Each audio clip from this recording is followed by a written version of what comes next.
Where do we start? I guess let's go from the day before. Tell me about the day before and kind of take me through it, and then obviously we'll get there.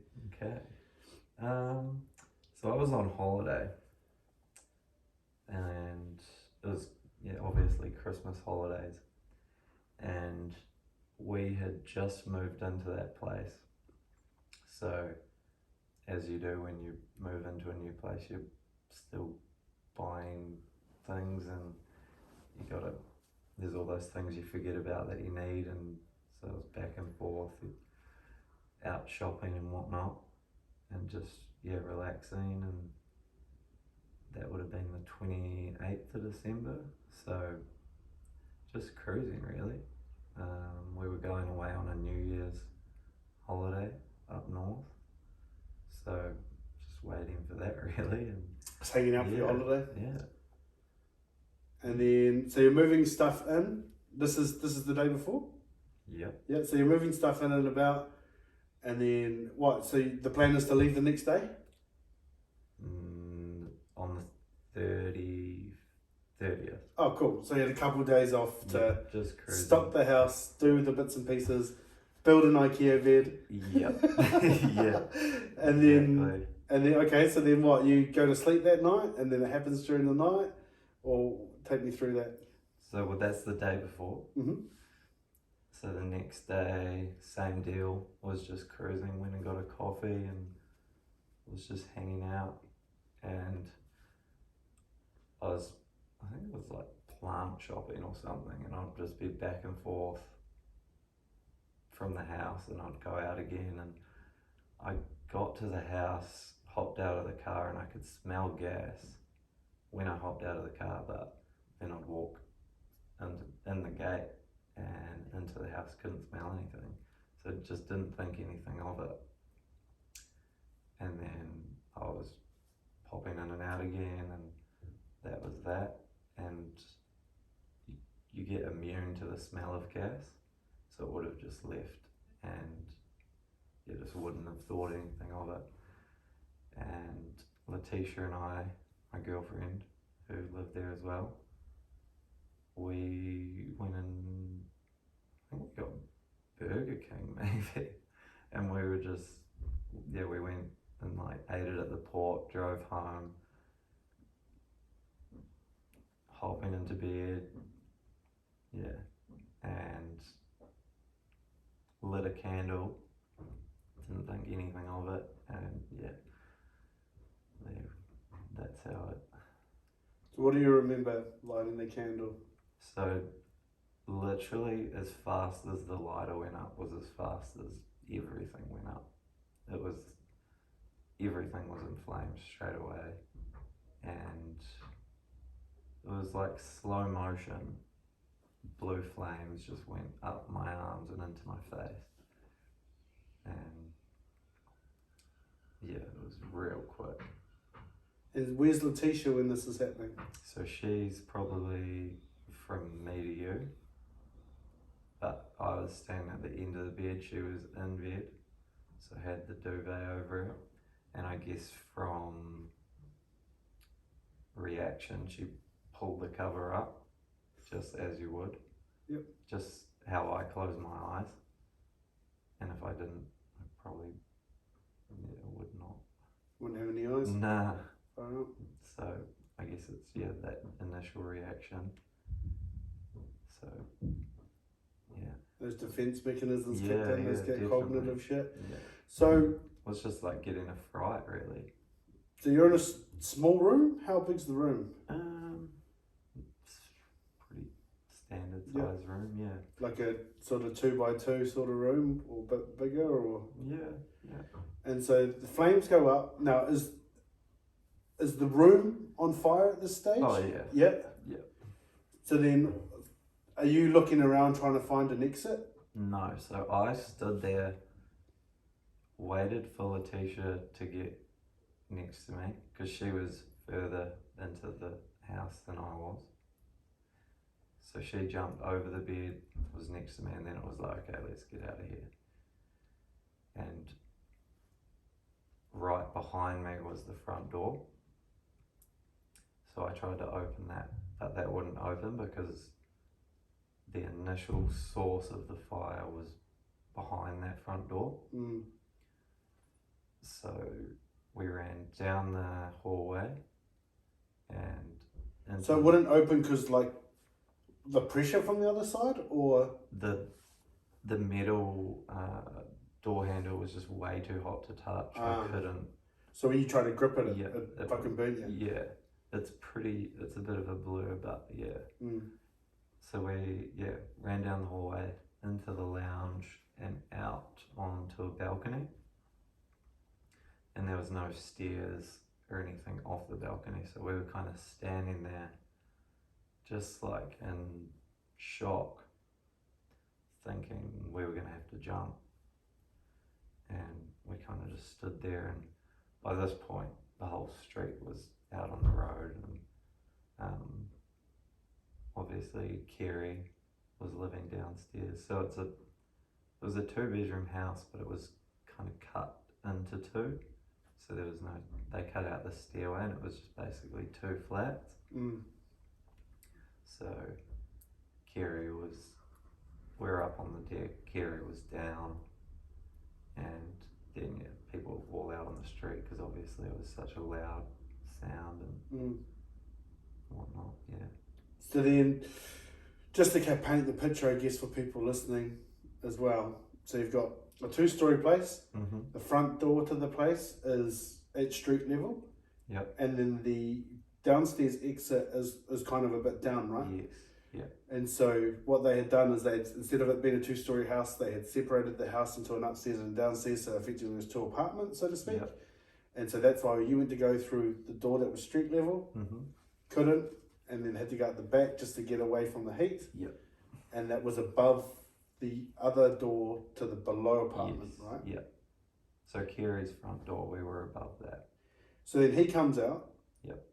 And he sees you guys. And he helps you down, is that right? Yes, so we kind of stood there in shock,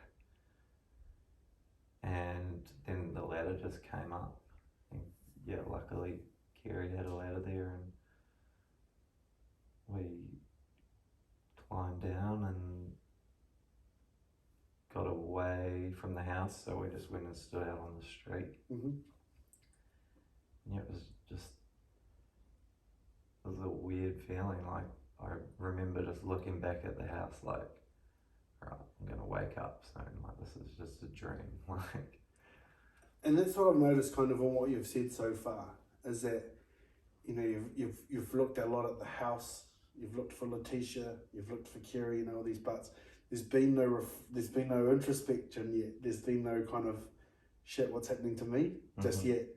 So is it fair to say that kind of really hasn't clicked in yet? Well, going back to when the front door wouldn't open, I remember thinking, okay, I'm about to die. Like this is it. Like when that front door didn't open, there was just flames everywhere, and there was just no way out. So I remember thinking that, and then I was like, okay, we can go to the balcony.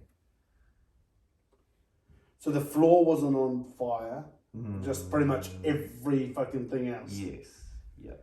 And you could see? Yes. It wasn't smoked out just yet, or? No. Okay. Yeah. So then you're outside, you're looking at the house, you're thinking, I'm going to wake up soon. Then what? Then there's a lady who lived across the street. She was like, come with me, come get your hands under the cold water, because it was really obvious that my hands were bad. And so we went into her bathroom, and I was standing in her bath with my hands under the running water. And we just waited for the ambulances to arrive and whatnot. So at this point you're thinking, I'm sweet, I've just got fucked hands? It wasn't even like fucked hands, it was just like, I thought I had like a few burns, like, you know, no biggie. I was more worried about Kerry's dog. be honest. I was like thinking like, oh, I hope the dog's out, and thinking, yeah, obviously checking on the t-shirt, checking on Kerry, because obviously they were in there as well. Mm. So then, how do you go from there, segueing into learning that it's a bit more serious than what you thought? So it's still a bit of a process, really, because the paramedic arrived, and I was still standing in the bath with my hands under the water. And the paramedic arrived saying, all right, we need to get you into the shower. So they cut all my clothes off, and I got into the shower, and it was just cold water, and they just made me do circles. I was just rotating in the shower for, I guess they like observed, like tried to see the burns and whatnot. And also it's just good to have the running cold water over you. For sure.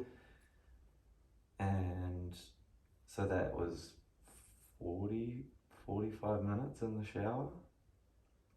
And my biggest concern was I was cold. I was just freezing under this cold water. 45 minutes. Yeah, it was pretty torture. And then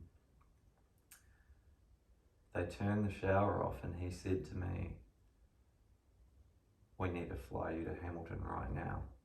And I was thinking, no, it's all good, like, I was thinking to myself, I'll go home, but obviously, like, couldn't go home, but yeah, I did not think I don't want to go to hospital and waste the time.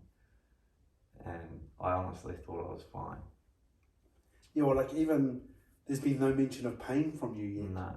So to me, that really stands out. Yeah. I'm like, holy fuck, like, you've taken me through Mm-hmm. an explosion. Yeah. Running through a place, So going down the ladder. We're probably an hour later now. And yeah, nothing. Like, obviously I could see my hands were bad and whatnot. There was skin peeling off everywhere. But just running on pure adrenaline and didn't feel anything.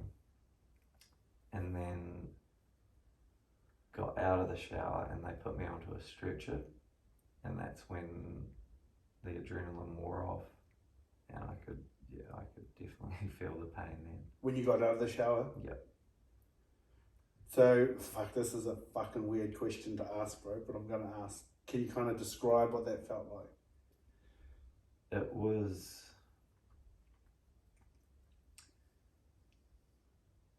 just a lot of pain and a lot of shock. So I was just shaking, and the landlord was also there at this point, Carol, who we know quite well. And I just remember being in the stretcher in so much pain, shaking, and I'd just burn her house down. I'm just so stressed about the pain, but then also she's there, and I'm so sorry, I've just burnt your house down. Like, just kept saying sorry to her. Just felt terrible. So there was just so much shock, and so many ways, I guess, because there's the pain and the shock of what happened, and then I've just burnt this lady's house down, and you're about to go to Hamilton. Yeah. It's a lot to process, bro. Yeah. So I was just shaking, just freaking out. And then that's when I don't really remember. So I think it was ketamine, maybe. So they gave me some form of pain relief, and I was just out to it for the ambulance ride to the hospital here. And then I remember I was in the hospital here, and there was just people everywhere. Waiting for you, ready to go? No, so I was in the hospital bed, but it was in the middle of a room, and there was just people all around. So Letitia was to my right, and my Shit, you auntie. remember who people were, fuck. Yeah, so my auntie and uncle had arrived. My parents were in Kinloch at the time, and Over by Topol. yeah, so yeah, I don't know how it happened, but my auntie and uncle were there, and then just doctors and nurses everywhere trying to decide where I should go and if they put me to sleep or not, because there was a chance that my lungs something would happen to them while I was in the helicopter. Oh, okay. So they put me to sleep to, not risk that. Yep. So yeah, the hospital is such a blur, but I would have been there for a few hours and then they put me to sleep. And I just remember saying goodbye to Letitia and to my auntie and uncle, and then they put me to sleep. And then, just no memory from then. So that was the last time that you were awake until, like, you coming to? Until, yeah. So that was the beginning of your, 3 weeks? Yes, yeah. Because I know, this is the part where I guess I'm unconscious of how I say things and how I word things. And I know that you know that I've got no intent of... I don't mind it. Yeah, and but...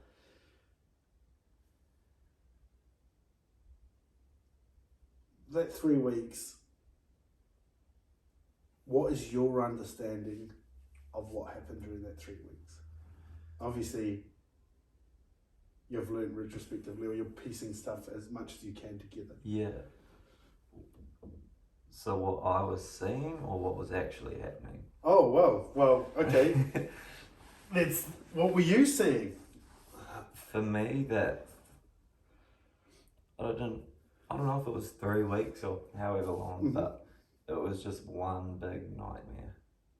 Like, literally, I've looked into it and it's very common to just have one long dream if you're in a coma. But it was just, the hospital was on fire, the nurses were doing real bad things to me, all kinds of crazy stuff. But the weirdest thing is the people that were visiting me were the people that were in the dreams.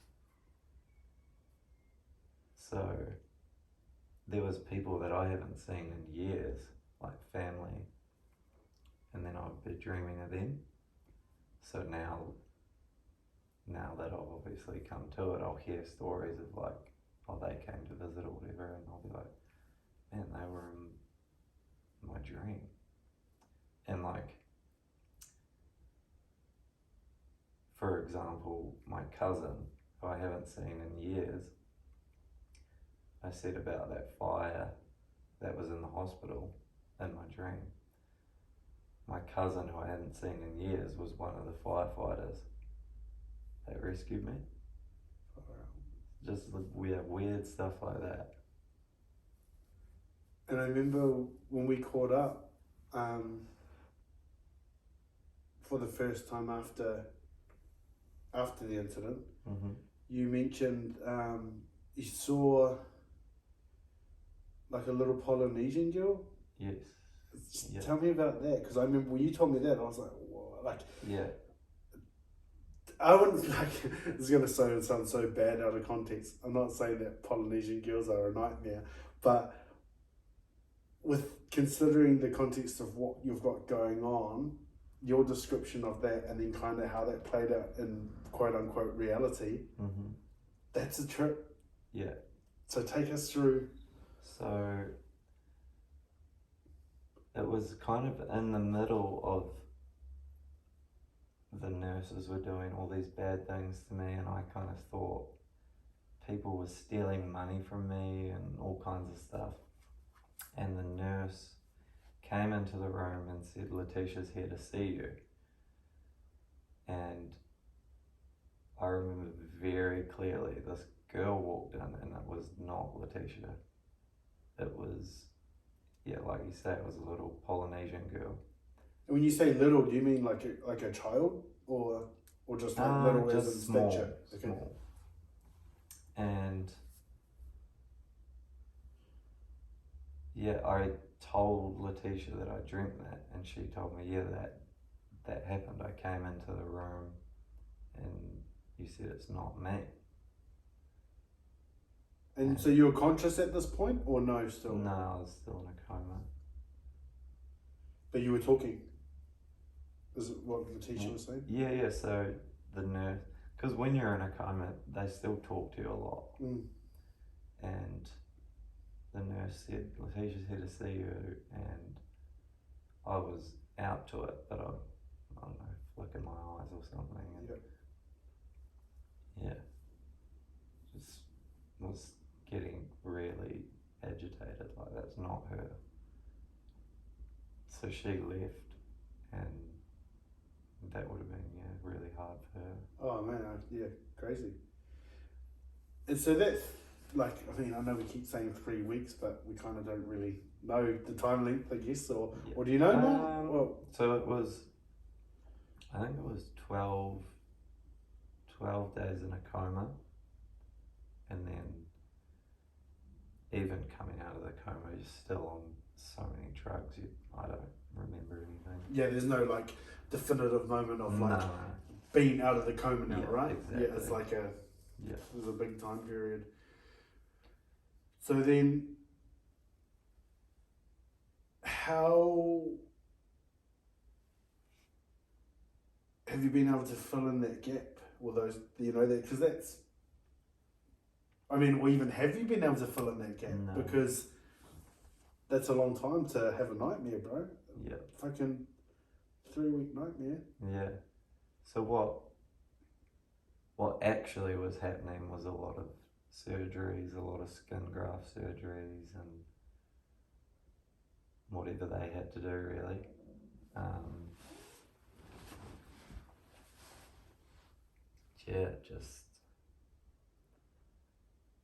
But yeah, I don't really know what went on. Even now, in retrospect, from what people have been able to tell you and things, you still haven't quite. Yeah. Like I know the gist of it. You know the facts, I guess, or like the what's the word? Like the story, I guess. Yeah. So I've applied for the medical records, and that's a very detailed thing of what went on to like every time. So it's that detailed, like they say, whatever time it was, past urine. So like very detailed about everything that happened. Yeah. And so yeah, I'm kind of just waiting for those. And once again, I know you've said like just go hard, I've got a green light, but I am mindful of asking this shit. That missing time, it's got to be fucking with you, right? A little bit. Yeah. And like how? What's going through your mind? What are your emotions towards it? How are you feeling about it? What's it taken from you, or what's it given to you? You know, like what's just it's just frustrating. Like it's such a blur, and it's frustrating that I can't put it together. Yeah, and it's just a weird feeling, just losing that time. Like my friends would come visit and they'd tell me about something, and I'd kind of realise like, holy shit, it's 3 weeks later, like what's going on? Yeah. So, on the flip side, and this might seem like a silly question, and I can imagine some viewers or listeners are going to get fucked off with me asking this. Why is it important to you to get that 3 weeks back?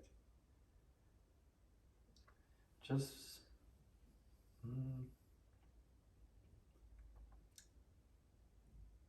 I don't know if it's important to me Okay. to get back.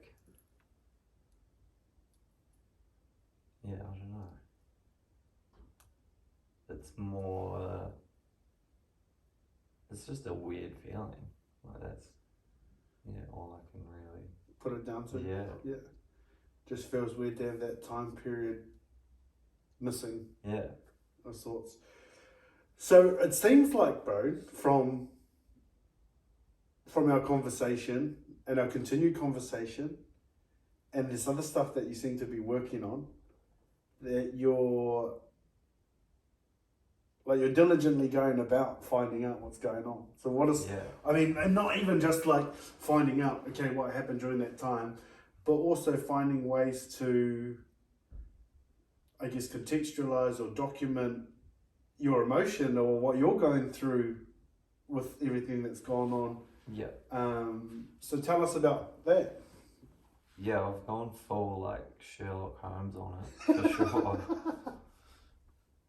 It's, yeah, just the more information the better, and that's just kind of my way of dealing with it. Like, I guess the first example of that would be going back to the house when I did get home, Mm-hmm. because obviously there was the whole hospital experience, and my parents and friends and family would tell me about stuff that's been going on, but I wouldn't really be doing like my research at that point. So the first thing I remember of like going out of my way to put pieces together would be going back to the house. And how was that when you went back there? It was really good. Yeah? Yeah. A lot of people, like I'll show them photos or something and they'll say, how did it feel going back there? And yeah, weirdly it was really good. Just a lot of people had gone through. So a lot of my friends and family had been to the house and they'd gone in and looked for stuff or whatever. And it was just a weird feeling, like having lots of people go through and I haven't seen it myself. So just, yeah. And even seeing it explained why I got burnt where I did, and yeah, it was just good closure, I suppose. How you put together a certain piece of the puzzle by the sounds of it. Mm. You know, so, because I didn't realise that until you say now, you obviously got told, oh, this got burnt from this happening. When you got to the house, you would have seen, that's... Yeah, well, my back is really bad, and light a candle, flames come at you. It's weird that my back got burnt but my chest didn't, so that was always quite confusing. Mm-hmm. But when I went and saw the house, what was behind me was the worst, so it made sense that it came from there and hit Behind you. Yeah. And that was the source of gas. I guess, yeah, we haven't even cleared up what it was. So there was a crack in a gas pipe under the road, and it was pointing towards the house, and it went through the soil and into the walls and whatnot. So the way I was standing, So the gas kind of like seeped into the house, sort of. yes, seeping's kind of a weird word for it because it was 500,000 litres that came out of the pipe. So that was all lined in the walls and it stuff? was more like, yeah. Fuck. Yeah. So yeah, it did, but yeah, see, seeping sounds like a slow process. Yeah. 500,000 litres, it must have been like blasting out. Just high pressure, I suppose. Okay. So then what goes through your mind then when you find out about the source of it and where it come from? When you first got told what actual, because before you thought it was your fault or that you know, Mhm. you were apologising to your landlord even though you're getting carted off. You come to realise that there's something else that's happened. Yeah. What processes through you then? I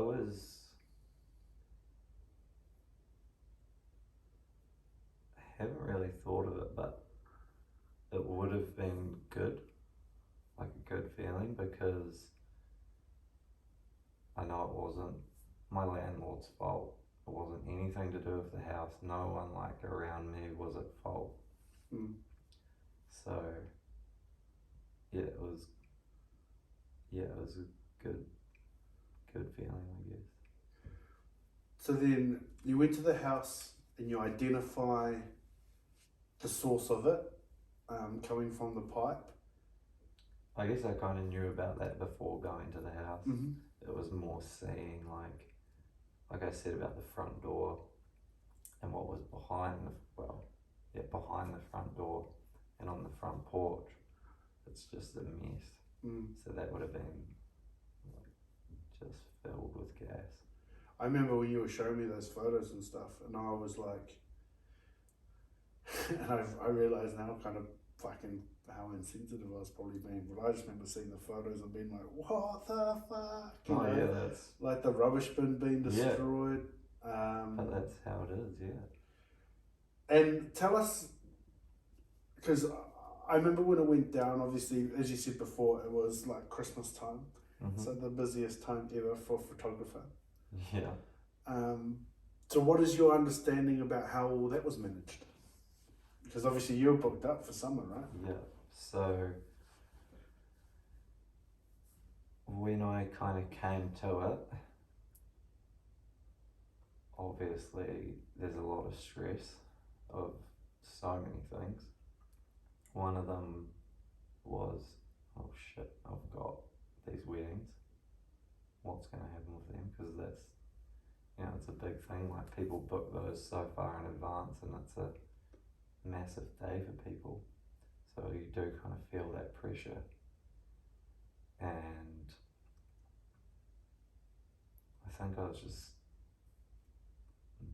got really worked up, and I think I said to my mum, who was at the hospital at the time, and saying like, what about the weddings? And she's like, don't worry, it's all sorted, like you don't need to worry about anything, just focus on recovering. Was that hard? Because you strike me as someone, and as I say, right, like we're not super tight or anything, but just from what I have learned about you and what I've gotten to know you recently, as we've talked more, is that you've, like even with you doing your own investigation into what it's actually happened, you very much like to do stuff yourself, right? Yeah. So to be told, flag it and just look after your own recovery, was that tough? Yeah, it still is. Yeah. Just so thankful to Mark LaHood and Kate LaHood and Sophie, who just sorted it all. So Mark and Kate did the weddings. Awesome. And So and tell me if I'm wrong here, but I can imagine that in these moments, bro, a lot of negative self-talk can take place. Like you can kind of be saying to yourself, fuck man, you've let these people down and stuff. Does that happen or no? That never happens? it's a lot of, feel like I'm in a lot of debt to a lot of people, for sure. At the start, I still blamed myself for what happened. Yeah. And I guess, the more I find out about the pipe and all of that, it kind of, gets taken away. Yeah. But,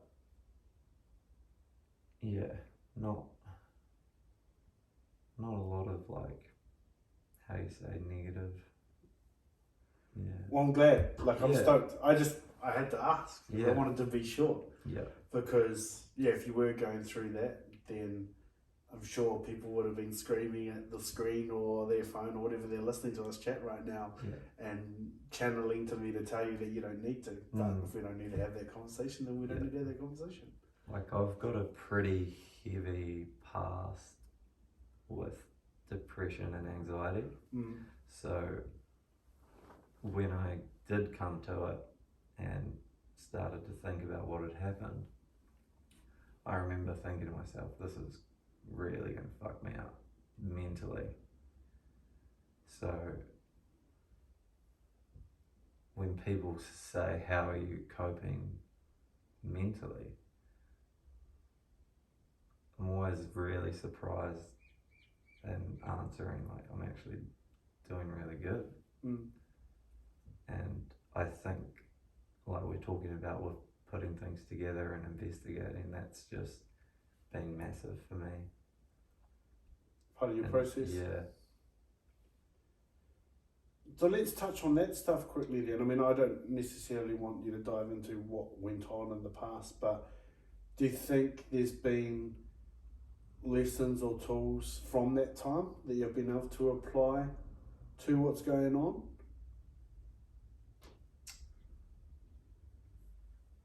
Yeah, definitely. I think if it happened a few years ago, it would have been a completely different story mentally. What's the difference?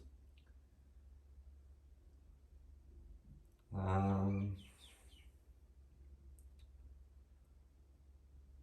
guess just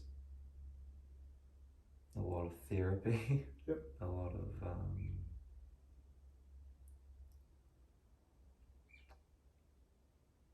just becoming happier just with yourself and just a lot more in place to help deal with the event. Yeah. As opposed to a couple of years ago, if you'd gone through it, you might not have had those tools in place yet. Yeah. So what does the next few years look like for you now, bro? It is obviously going to be a bit of a recovery period, right? Yeah, so I've still got lots of appointments every week and checkups and obviously see a therapist, and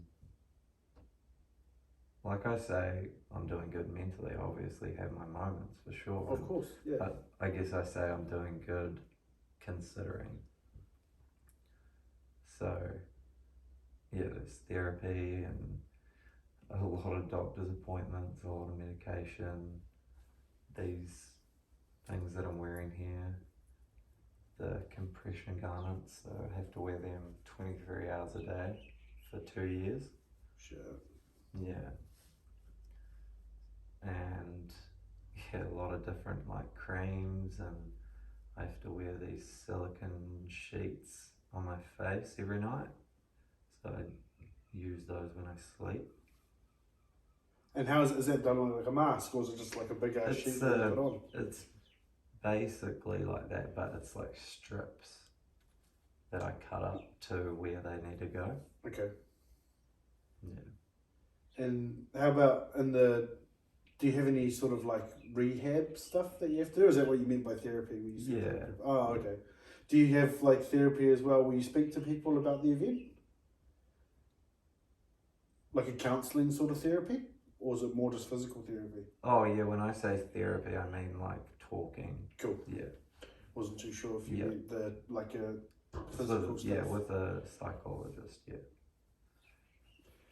So actually, let's talk about that, because I know, like we've touched on therapy a bit. I've been to therapy, and I know there's a lot of people who avoid therapy, or it's a bit of a taboo word. How does therapy help you?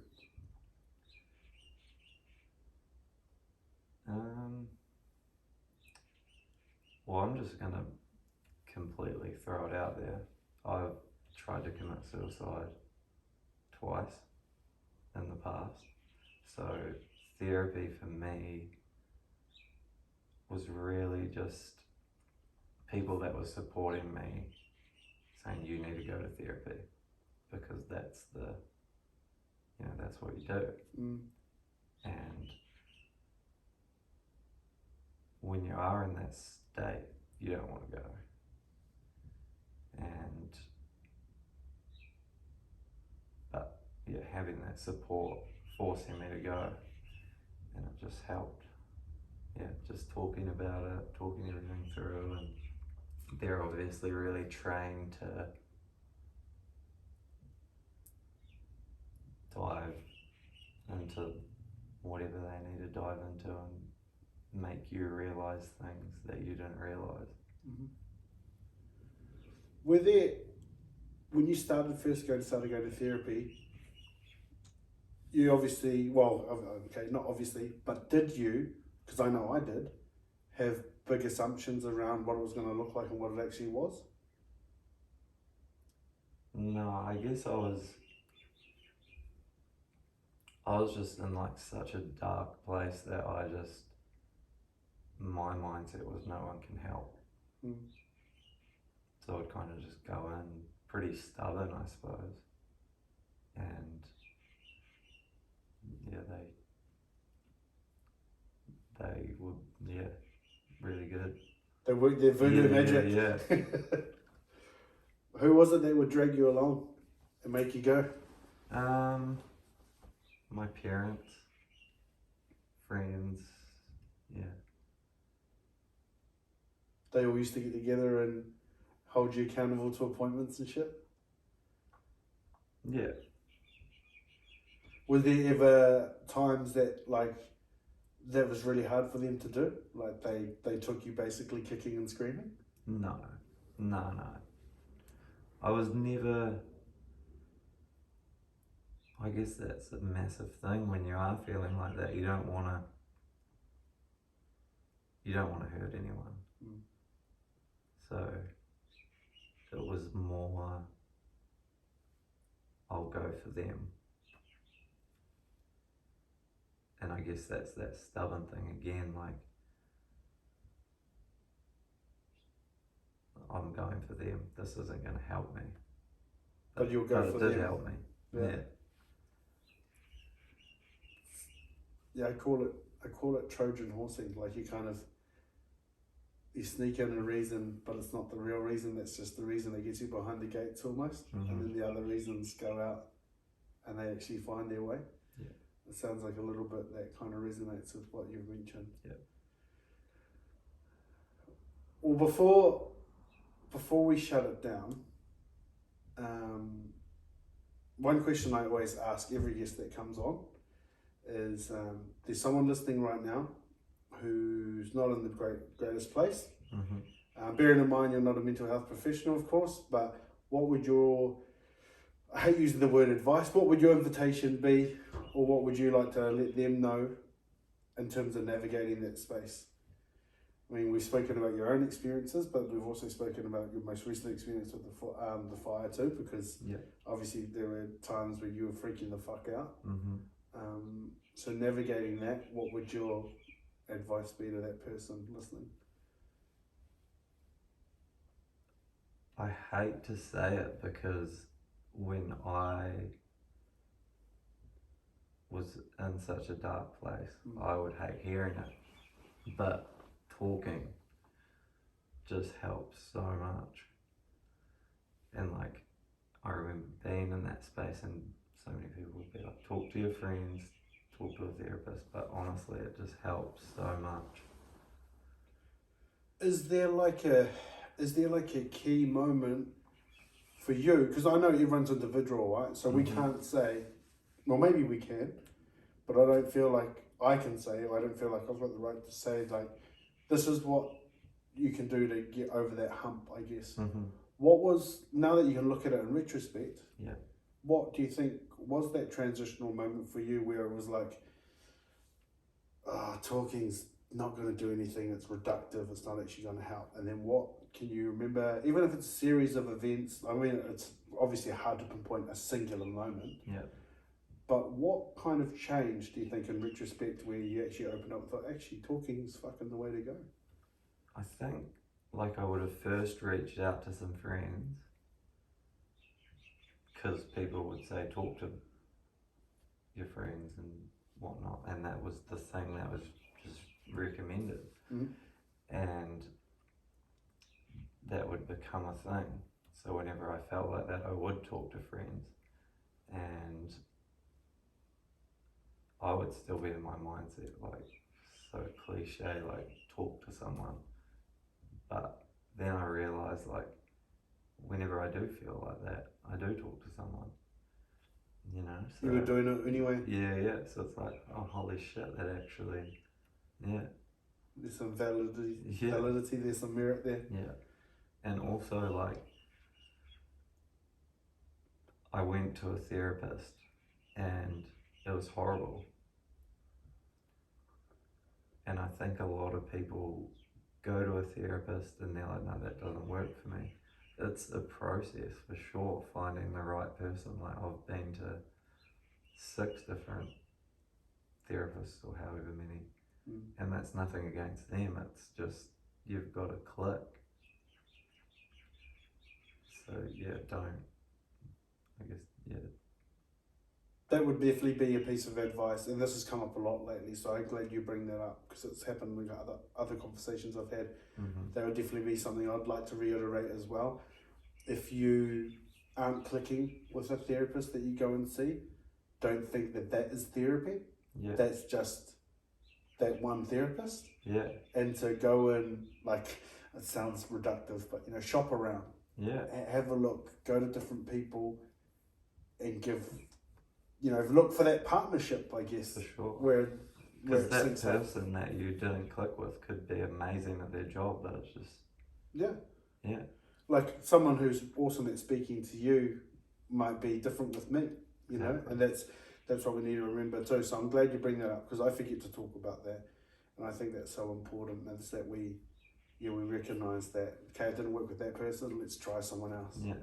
And even when you do find that right person, it will still take you maybe half a dozen sessions before you get into it. You're right, it is a process. Yeah. With everything you've got, so what else is on the list, bro? You've gone to look at the house. It sounds like you might be putting together some photography and documenting your healing process. Is that right? Yeah. That's just me shooting in the dark from what I've heard and seen. So I take a lot of my photos on film, old film. And Describe the film. Obviously, you know, it's like you went to, but I obviously don't know. But listeners might. What sort of film are you using? Just like, you know, what your grandparents were using back in the day. And your collection's fucking cool, and that's coming from someone who doesn't really know that space. Yeah, and I had a lot of film in the house where the fire was, and there was a cabinet that was the furthest point away from the fire, and somehow that film survived. So I had that. So I've used all of that film to take photos of the house and the hospital and recovery process, and we are making a book and just of all of that. So all the photos in there will be from that film that survived the fire, and it's called 29/12/20, which was the date, and we will be launching that exactly 6 months after the fire, which is the end of this month. So it'll kind of ties in. What would you say the goal of the book is? Just documenting the whole process, and like all the money from the profits of the book will go to, we haven't fully locked in a cause, but it'll be one of the frontliners. So yeah, just trying to give back, I guess, because I've obviously had a lot of support, and hopefully. Speaking of support, and I'm glad you said that, because it reminded me, we're nearly going to wrap up before I mention this. The auction. Yeah. Tell me about that, when you heard that was going down, and kind of what you felt and what went through you when you found out about the auction, and even the results of the auction and how the auction helped and everything like that. heard about it and I was like blown away for sure. But that was really early on. So when it kind of was getting planned, I suppose. And then I remember my dad would come into the hospital and he would show me the Instagram page. And there was all these people donating stuff. And that's when I was like, holy shit, this is crazy. And just, yeah, overwhelmed. Like, so grateful. Mm. And so then the night goes there, because you actually in your Plymouth the night that it happened, right? You So come back.